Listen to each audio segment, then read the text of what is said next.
I'm just so bad at talking to people. So to put myself, like, to go into a situation where I don't know someone, like most of the interviews I do, I've met that person 5 minutes before, and then straight away you just jump into talking about like really deep stuff and like business and life and all that. Yeah, I don't know why. I thought, like, when I said I was starting this podcast, everyone who knew me was like, what? Like, my mum, all my family, my friends were like, that's so weird. Like, why? Because everyone knows I just don't speak to people. I'm like so socially awkward, like, so bad.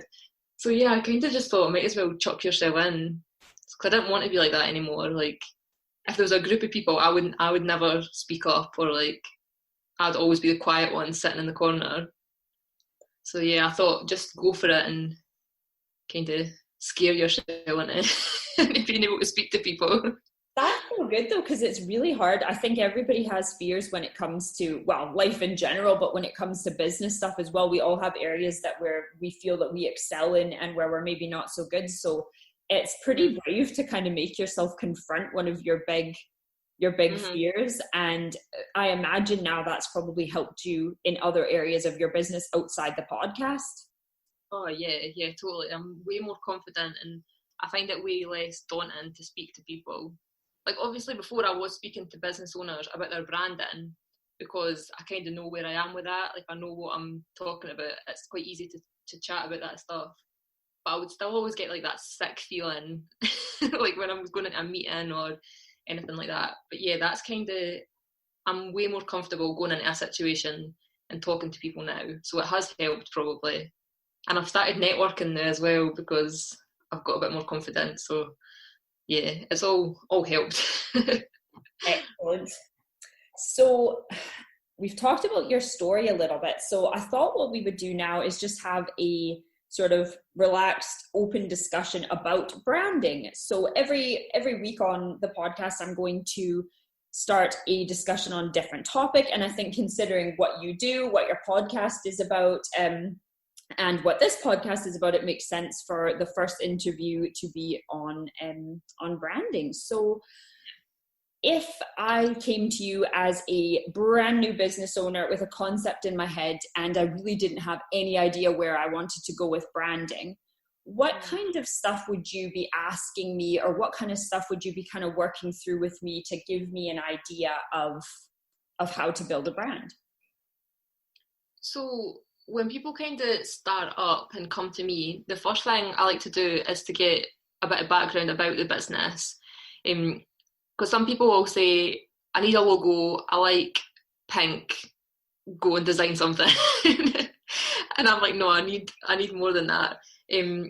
So yeah, I find out a bit about the business, kind of who they are, who the person is, why they started, why they do what they do, what they want to give their customer, like what they want their business to be and how they want people to feel when they're like buying their products or using their services, stuff like that.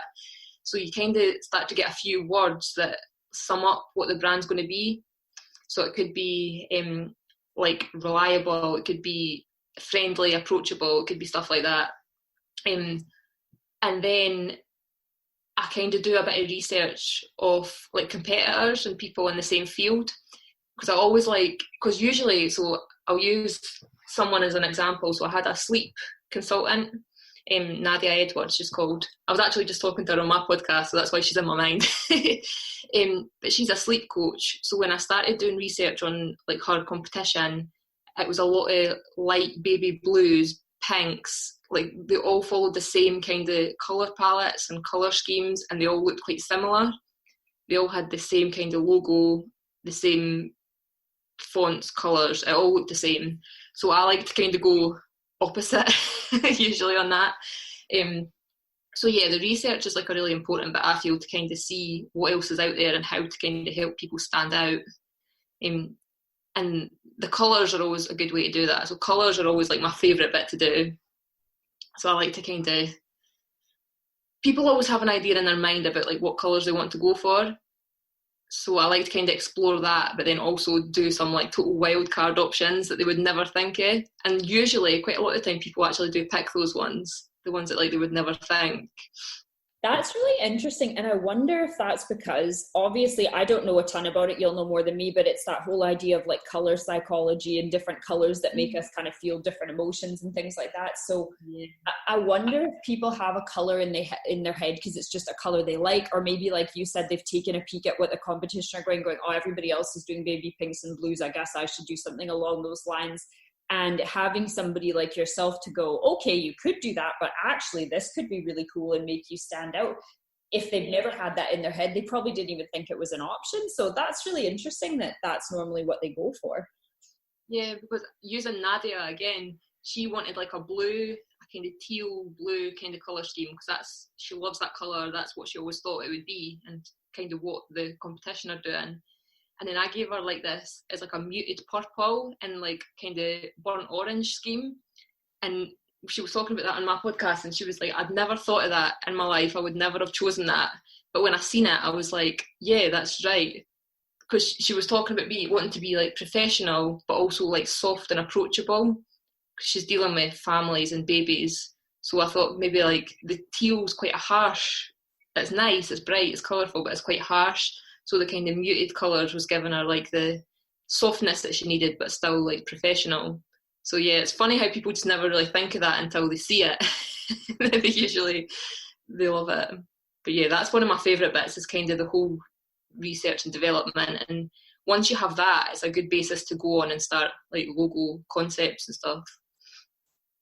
And do you think when it comes to branding, do you find that a lot of people, before they even start their business or right at the early stages, are kind of realizing the value of investing in these kinds of things? Or do you get a lot of your clients when they're kind of already at, like, maybe we'll call it an intermediate stage, where they're kind of slowly established their business, they're kind of maybe halfway to where they want to be, and it's at that point that they realize, actually the logo I designed myself is crap and I should get somebody who knows what they're doing to do one for me?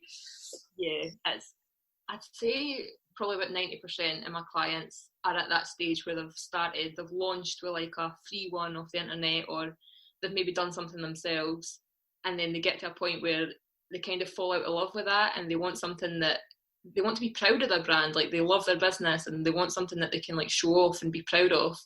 So yeah, I don't think many people invest before they start. I think it is a big investment to put in before you have any money coming in and before you have any like proof that this business is going to work.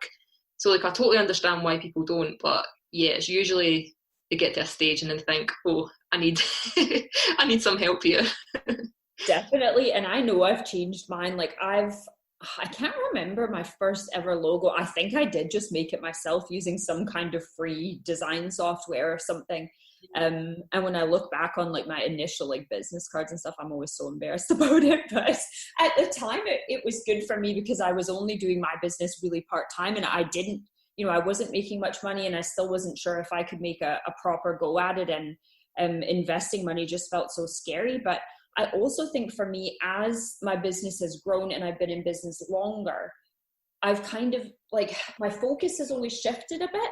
So with my wedding and family brand, when I started out, I was kind of just doing a mix of everything. And even I hadn't really found a style yet. And then the longer that I've been photographing professionally, the more I've kind of like found a niche. I know the type of people that I love to work with, that love my style of work, and I know what kind of work I love to do. And at the beginning I didn't have the confidence to say, oh, that's not my style, but these photographers do that really well. At the beginning I would kind of just take on any work because you want the business, you're trying to build it up. But now I'm at that point where I feel confident if something doesn't fit within the realm of what I do, to kind of send them elsewhere and pass them on to somebody else. And I think my branding's changed to reflect that as well. Like even the colors, like you're saying, the colors and things that I use and fonts and styles, I didn't do them myself because I would have no idea how to do that. But I definitely think that that's helped me to kind of speak to my people or my community or whatever you want to call them better than,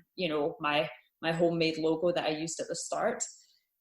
Yeah, totally. A lot of people do feel that like when they get their branding sorted, and like they have a whole brand story, like there's like an ethos behind it, and like their brand kind of values behind, because that all goes into the branding. And I think once people know that, they kind of have confidence in their brand, and they feel more confident going out there and selling it, and like you say, finding the right people. And yeah, I think it makes more of a difference than people think. People think, oh, it's just a logo, but it's totally not. It's when your business is your baby, it's like, it's so important.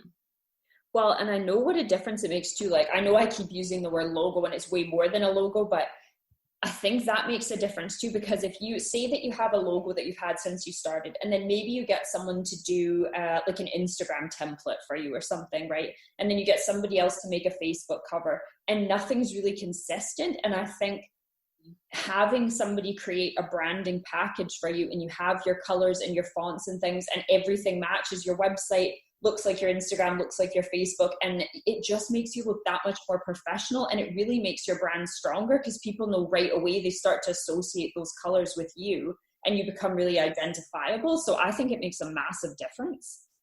Mm-hmm. And I think it makes a difference having, like, I do a wee document that gives you all that information, so like the fonts and the colors and stuff, because sometimes, like you say, if you've had a logo done, maybe the designer's not told you the font or the color, and then you've got that, like, oh, I have to ask them what it is and like find out before I can make this thing myself. So I think having that all there, like at a glance, you can just look back and remember like your brand values, your colours, your fonts, and it's all there. It kind of keeps you on track, sort of thing. And it lets you do things on your own, like covers or banners or stuff like that, if you've got that information. So yeah, I think like finding someone who gives you that as like part of the package is like so important, just so you know what you're doing. That's such a good point, because I mean, I ran into that with you. You did the cover art for this podcast for me, which is great, and I love it. But I remember, sending stuff over to you, and you were going, oh, do you know what that font is? And I was like, oh, I don't have any idea, because I don't have that sheet.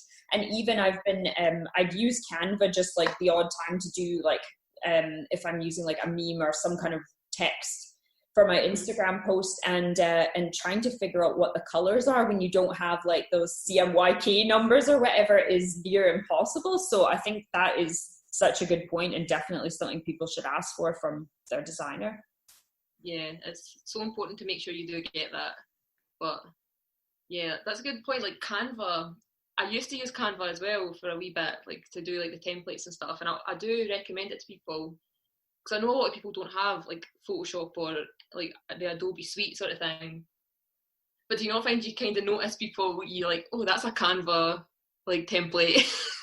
I think you can tell. Like, I think it's really good if you don't have a design background. It's a good option, but I tend to I'll go on in like, just so I have the right kind of size for things. And then I'm always pulling in, like, I always use my own photos, because it wouldn't look very good if, as a photographer, I was using stock images. I think other people can get away with that, but I can't. So I've kind of done that, and I've got like my logos and stuff imported in. So I'm not making anything fancy. They're certainly not, they wouldn't impress any designers out there, but they're enough for me, like, just to kind of make sure that things are consistent with like the same colors and fonts on my feed. I actually do have the Adobe Creative Suite. Like when I was in school, and because I did a sort of journalism and marketing program, we learned layout and a little bit of graphic design. But similarly to what you were saying about your program, where, there were aspects of it that you weren't interested in, that was kind of me with graphic design. I was rubbish at it, and my skills were so basic that, I don't feel confident trying to do any of that myself. And I know I can't do it as well as yourself or a professional designer can. So I'm very much of the mindset, do what you do best, and hire professionals to do the rest. Yeah. I think even like, if you don't have like set templates, like when I do the social package, I do make like branded templates so people can put like quotes or stuff in. But even just going into Canva and just doing like a plain colour, like your brand colours, and then putting the text on it, nothing fancy, but at least it's like kind of recognisable to be you, and it's not like, oh, there's another Canva template. Yeah, I don't know if anybody notices that, but I just see them from like a mile off. But yeah, I think that's like an easy way to kind of get a wee bit of branding into like your Instagram and stuff. Just use the colours. It could be just as simple as that. So you've got a bit of branding going through. Yeah, that's basically all I do. So I've got like a box that's this is a podcast, so you can't see, but Abby can see I'm wearing my brand colour. I've got a blazer in my colour. Weirdly, I bought it before I even started this brand. But I kind of just use that color with black text. I try to use the same font every time, and then I've got my little like fish logo at the bottom. So it's not anything fancy, but like you say, if people see that color, they hopefully associate that with my brand, and then it doesn't look like I've kind of just used a template